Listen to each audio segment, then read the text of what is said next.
And now the man whose cheeks are too fat for dimples, your host, Dominic DeMarco.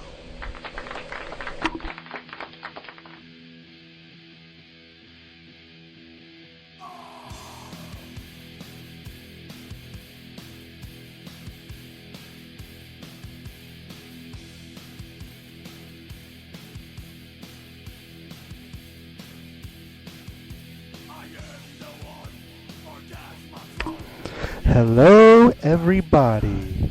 Hello to you, and to you, and to you. Yeah, hello. Well, it's a new year. It's a new computer. It's a new microphone. It's a new life. It's a new millennium. And that's about it. Good night, everybody. Nah. I'm flying solo tonight. Lee, however, could not make it. He had some prior commitments. I do understand. I'm just turning on the TV right now to get my show zone mode, frame of mind type of thing. I can't do the show when it's completely silent. And the first thing that's on right now is Oprah. Oh, I saw a little bit of the David Letterman interview last night, and I'm just turning the light off. Okay, there we go. Make it all nice and romantic. Yeah, I saw a little bit of the David Letterman interview last night, and it was kind of interesting. I didn't really get to see all of it. It was just a little tiny bit, like the last, 10 minutes or so. And this one thing, and here's what I can't figure out. And I saw this too when I was watching Dr. Phil with Lohan, the Lohan lady, Lindsay Lohan's mom.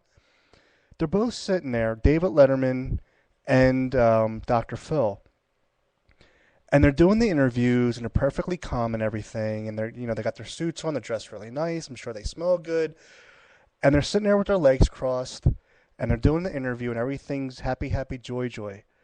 But the one thing that I can't figure out, how do men sit there with their legs crossed and their balls don't hurt? I can't figure that out for the life of me.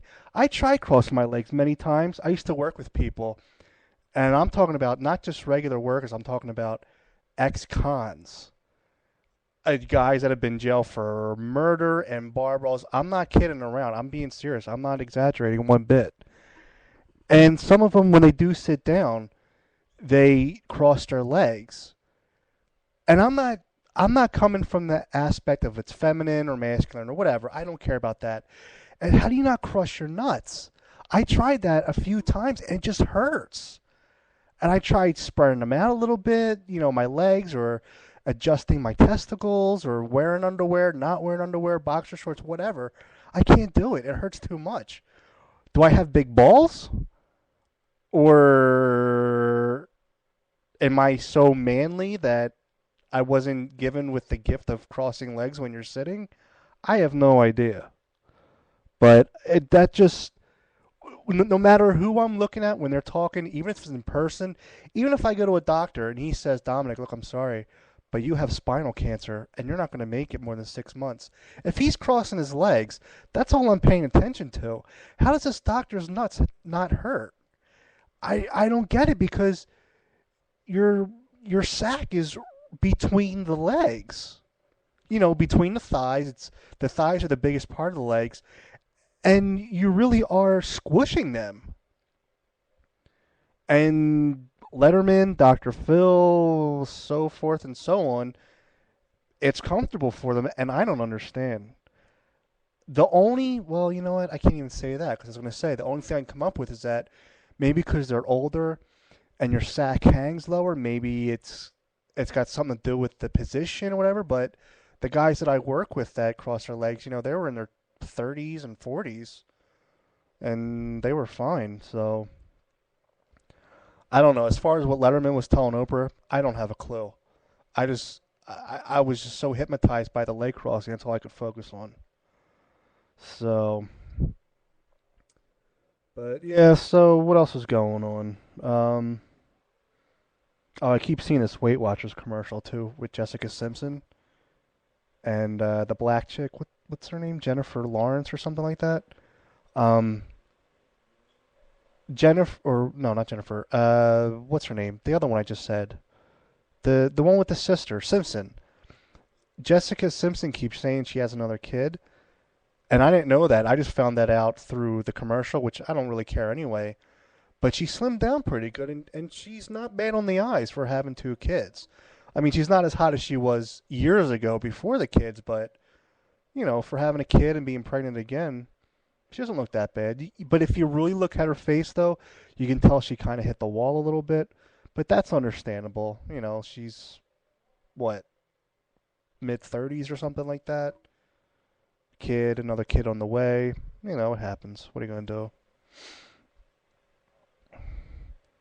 But I got enough trouble in the looks department. Thank God I can't have kids, because then I'd make Susan Boyle look like Pamela Anderson.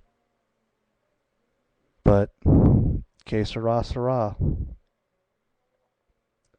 So yeah, I'm flying solo tonight. So it's not going to be a great show. It's not gonna. It might be a good show, but it's not going to be great. I don't feel like dealing with the sound effects and all that stuff tonight. So it's probably just going to be me and my voice and your ear. But that's okay. I don't know. I did have a peace of mind though to not do the show tonight. But I thought, you know what? I really want to get serious about this. And when I do a show by myself, it is a struggle. But at the same time, I enjoy the struggle because once the show is over and I didn't give up, I didn't quit, I kind of feel good about myself. And I'm not trying to sound like Oprah or anything like that, but I'm just explaining to you that, this is how the show is. There's no money involved at all. No one's getting paid for this. No, we don't have sponsors, endorsements, nothing. So, of course, if somebody else has something else to do, I can't blame them for not being on the show and taking care of their responsibilities. It's not a job. But if we were getting paid to do it, that's a whole different story. But, you do the show by yourself. You have people listening. The pressure is 100 times greater because you have no one to talk to, and this is a talk show. And a monologue can only go on so long before people start getting bored. But, you push through it. You feel good about yourself. And then the next time or the next show when people are on, it's just a breeze. It's fun. It's not work. So that's what I'm bringing you tonight in this new year of 2013. So what did we learn this year? Or what did we learn last year? Uh, well, we're all still alive.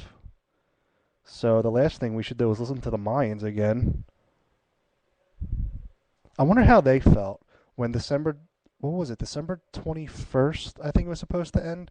What did they think December 22nd when all of them woke up?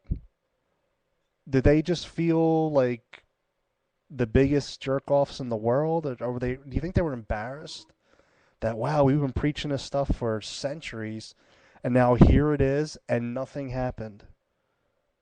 I wonder if they wanted to, like, collectively all crawl in a hole. But, a lot of people believed in that stuff, but I don't know. They say they believed in it. A lot of people are packing up their stuff, moving out and all that stuff. But I don't see anybody selling their houses or, going on wild, crazy binge drinking and harassing cops. You know what I mean? Because if you're gonna die tomorrow, it's that same thing. It's that saying. If you're gonna die tomorrow, what would you do today? And a lot of people say rob banks, or get my car on the highway and floor it, or I'd steal a sports car and get on the highway and floor it. But nobody was doing that. So I think deep down, everybody knew that the mines were full of crap. But I don't know. So that's the thing. We shouldn't listen to the Mayans anymore. They don't know what they're talking about. Um, I wouldn't trust them to make a bowl of cereal. Oh, what else? I'm just thinking, just getting my thoughts together. Oh, Kardashian's having a baby. Thank God. thank God her life is in order, because with the Mayan thing, I was devastated. But now that I know that Kim Kardashian's taken care of and she's having the kid and she's in love with that jerk off who she's in love with and she has mountains of money, all is right in the world. But I'll tell you what, and I'm going to get a lot of crap for saying this, but I'm going to say the same thing that I said when the other sister had the two kids. The best thing for this kid, Kardashian's kid, the one that's about to be born, I'm going to get a lot of crap for this, so I'm prepared. But the best thing for this kid is for Kardashian to have a miscarriage. And the reason why I say that, I'm looking out for the best interest in the kid. It's got nothing to do with any type of hatred for Kardashian or anything else, but you got to figure, look at the family that this kid's going to be born in or born into. None of them care about anybody but themselves. They don't even care about each other. You're talking about the mom whoring out her kids, for fame and success and all that stuff. But they kind of do it to each other because every single one of them is living off of Kardashian's porn tape. That's really how this all started. She made a porn tape. It got some buzz. Boom. Now she's got her own show. Now look at the morality, or I should say the lack of morality in that family. You could take other examples, like say, Honey Boo Boo. Okay, that family's a bunch of idiots. They don't know any better, so they want to go on the show, be famous, and get money. I get that. But now, if you had a kid who put out a porn, I mean that's a hell of a catalyst for fame. Your kid made a porn tape and you want to bank on it as much as possible. Not your kid is 3 years old and he's smarter than 10 rocket scientists put together, so you want to do a reality show. You're talking about a porn tape. You know what I mean? And you want to bank off of that. That's what this kid's going to be born into, that type of family.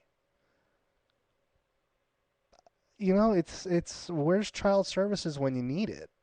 I mean, isn't that a form of abuse and neglect to be born in that circus? That's just how I feel.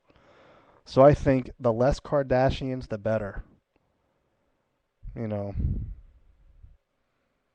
But it's a crazy world out there. A lot of people get rewarded that they don't deserve, and a lot of good people out there that don't have a penny in their pocket. Boy, this is such a depressing show. See what happens when I'm by myself and you let your mind go? I gotta start thinking of happy stuff. Okay, happy. Happy, happy, happy. I'm trying to snap. I can't snap. Let me lick my fingers. I can't snap. I'm right-handed. I'm trying to snap with my right hand. I can't do it. My left hand, forget about it. There we go. A little bit. All right, happy thoughts. In with the good, out with the bad. Happy, happy. What makes me happy? Well, Mexican food makes me happy. I still didn't try those Taco Bell burritos yet. They look pretty scrumptious. Oh, here's another thing I want to get out. Ever since I've been doing the show for the last few years, I talked about raping myself. And what that means is, a lot of times when I want to go to sleep and I'm really, really tired, I try to jerk it, to fall asleep better and faster and, sleep through the night more relaxed. But, a lot of times you want to go to sleep and you're trying to do it and you can't. So you make yourself stay awake to do it. To me, that's called raping yourself because you don't want to do it, but you're forcing yourself to. I don't know if it's a schizophrenic type of thing or whatever. But last night I had this dream. In the dream, I was trying to jerk, but I wasn't sleepy or tired. I just kept trying to do it, and I couldn't get a stiffy. I was as flaccid as a rubber band. And the weird thing is, I was trying all over the place because the one thing about me, and I don't know if this is because I'm Italian and it comes with the Italian stubbornness, whatever, but when I really get involved in something, like there's no taken me away from it. When I want to do something, I do it. I want to finish it. All that stuff. Maybe it's along the lines of being a perfectionist to some degree. I don't know. But this coincides with my dream because no matter where I was, I couldn't stop trying to do it. Even if it was indoors, and even when I was outdoors in the dream, I'm walking around town with my hand between my legs trying to do this. And I just couldn't get hard. And I swear to God, that's not to make a joke or anything like that. That was the real dream that I had. And why I had that, I have no idea. But I just thought it was kind of strange. So, and see, that's the point of the show. I'm here for you. I open my heart to you. I open my soul. I let you in. And you see everything that is Dominic. Yes. Dominic, rejoice. Hallelujah. I'm here. I'm by myself. No one else is here. And I got 44 minutes left of this show. I'm only 16:21 in. What am I going to do? What else was there? Oh, I watched a little bit of The Rock on New Year's Eve. Just a little bit, though. I can't take all the trendy stuff for too long. Ryan Seacrest, Jenny McCarthy, all the other ones. But the one thing that stood out to me was the band Train. They sang a John Lennon song, and they had kids in the background. I don't know, maybe 12, 15 kids, something like that. Little kids. I'm talking maybe 7, 8 years old. Singing backup of John Lennon's Imagine, sung by Train. And I'm watching this, and the only thing I could think of was this elementary school shooting. And the reason why is because the school shooting just happened, like a week ago or a week before New Year's Eve. And, all those, poor kids got shot, and my heart goes out to the kids and their family and everything. But then I'm watching this New Year's Eve show, and I'm looking at these kids, and it's almost going to be like another massacre in a sense that you got these little tiny kids outside in Times Square where it's 30 degrees below. They didn't have winter coats on or anything. They were dressed really nice, thin clothing or whatever. And I'm just thinking to myself, all these kids are going to get hypothermia and God knows what else. Walking pneumonia, frostbite, whatever. It's like, when is this insanity going to stop? Why can't we start taking care of each other?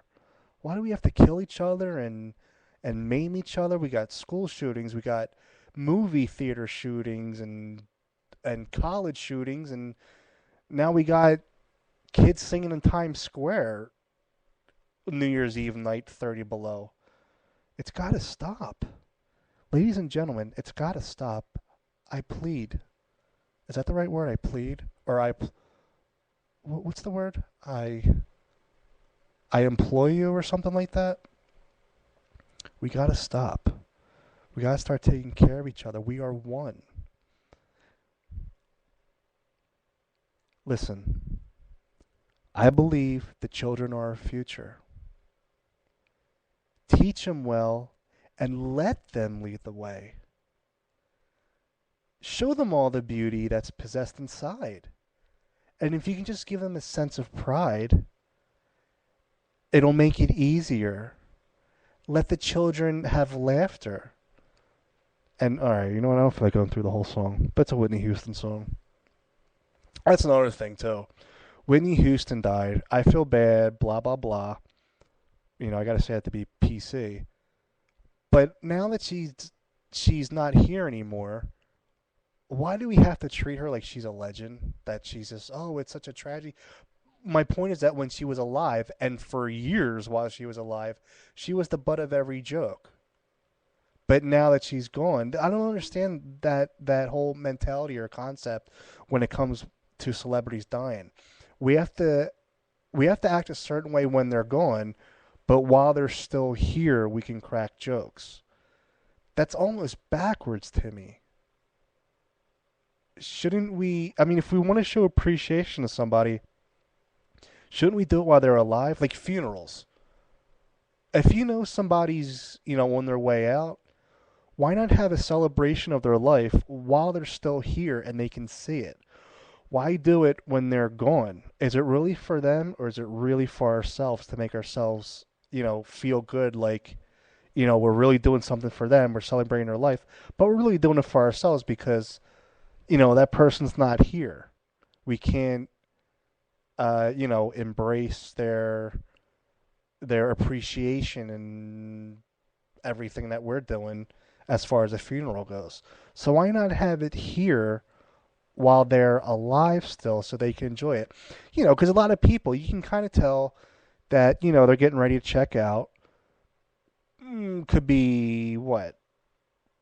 I don't know, a few weeks, a few months, whatever. Even if someone gets diagnosed with cancer, oh, they got, half the time they live, great, God bless them, more power to them.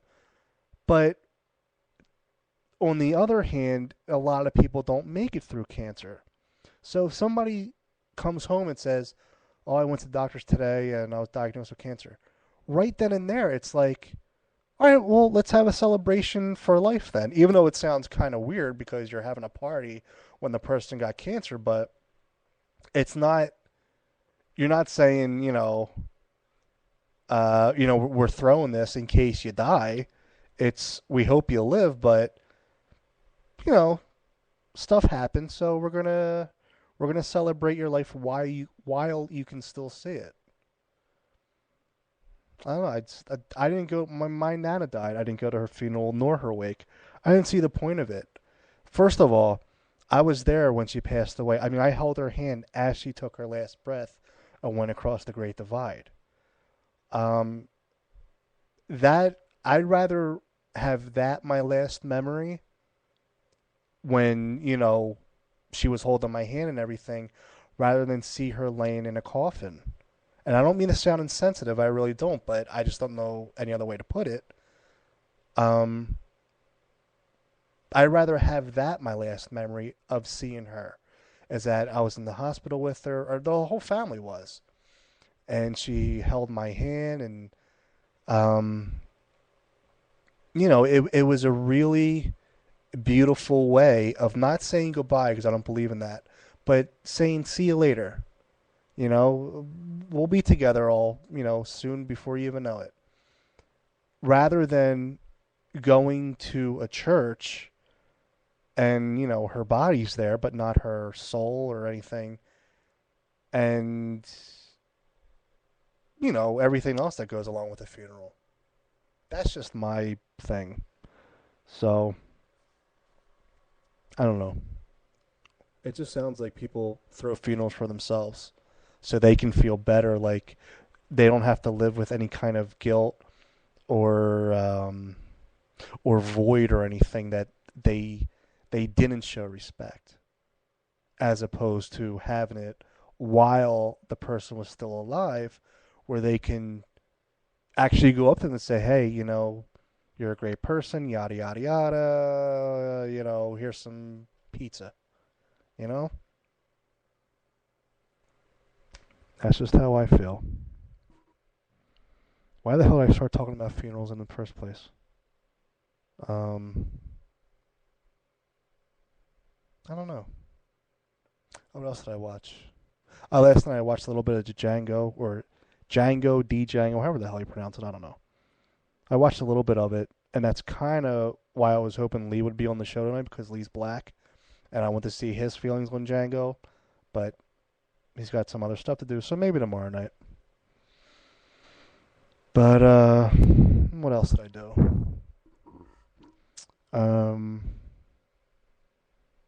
I saw Hitchcock with, what's his name? Anthony Hopkins? Yeah, Anthony Hopkins. He's a good actor and everything, but the Hitchcock thing, first of all, I read online that he refused to gain weight, which would have been 70 pounds, to be the visual of Hitchcock. I don't know. I mean, there's two ways you can go with that. He's an older guy. Maybe putting on 70 pounds would have been, knocking on heaven's door. But if you're really that great of an actor, De Niro would have done it in a second. He was, oh, Hitchcock for 70 pounds? Yeah, no problem. He would have fattened right up in 3 days. He would have been ready to start shooting. But I don't know. Hopkins wasn't as motivated to do it, I think. Or he shouldn't get as much credit for being a method actor as he does if he didn't want to put on weight to play this legendary director. But the one thing that stood out to me was he kind of got the speech part down a little bit, but when Hitchcock talks, he talks very slow, and it sounds like he's salivating a lot. Where Hopkins in the movie, he was, oh yeah, I'm doing the movie Psycho, and it's going to be a good one. Now, you can't talk like that. If you're going to do Hitchcock, you got to like almost talk as if your tongue is like a little too fat for your mouth. So you have to go, and you have to talk slow too. So you have to say, hello, people. This is Alfred Hitchcock. I'm making a movie called Psycho. And I hope everyone sees it and craps their pants. The tagline should have been, if you see this movie, bring diapers. That's how he talks. But Hopkins was like Hitchcock on speed. Oh, how you doing? Whatever. Who am I to judge, right? I don't know. I got 3 minutes left of this half an hour, and I'm wondering if I should go the full hour. Because if I don't, I'm going to feel like a failure. You know what I mean? Like, I'm going to feel like a quitter, like I didn't push through. But I think if I do the second half hour, I'm just going to take a minute to let my throat rest a little bit. Because before Heather first came on the show, and I was doing the show by myself, if you try to talk for an hour, about 40 minutes into it, your throat starts to get really sore. You start losing your voice. You get dry mouth like crazy. So, I don't know. I think I'm going to do the second half hour, but the first few minutes of it, I'll probably play a song or something like that just to let my throat rest. And then maybe drink some water. But, you got to push through it. Because, like I said, tomorrow when Lee's on or whoever else is on, it's just going to make it that much better and that much easier, too. This is really hard. I'm not trying to pat myself on the back or anything like that. I know I'm no Tony Robbins, but it's kind of difficult to talk for an hour and just let your mind go. Some things are going to be funny, some things are going to be depressing, but that's what happens. That's the story of love. I think that's how it goes. I don't know. I didn't write the goddamn song. Don't blame me. I don't know the words. What do you want from me, huh? Ayo, OA. What do you want from me? You know what I should do? I should spend the second half hour just counting the seconds. 30 minutes and 29 seconds, 30 minutes and 28 seconds, and do that for the whole half hour. But you know what? I'm not going to do that because I'm better than that. I care about you more than that. I come at you with personality and material and jokes and laughter, and I give you the joy of myself. That's how much I care about you, the listener. Because I know that you worked all day and you come home and you want to be entertained. And where do you look for entertainment? The Dominic DeMarco Show. That's right. And that's how I feel about you. So, in a few seconds, The half hour is going to end. I'm going to start the second half hour. I'm going to play a song, drink some water, and I'll get back to you. Okay, now.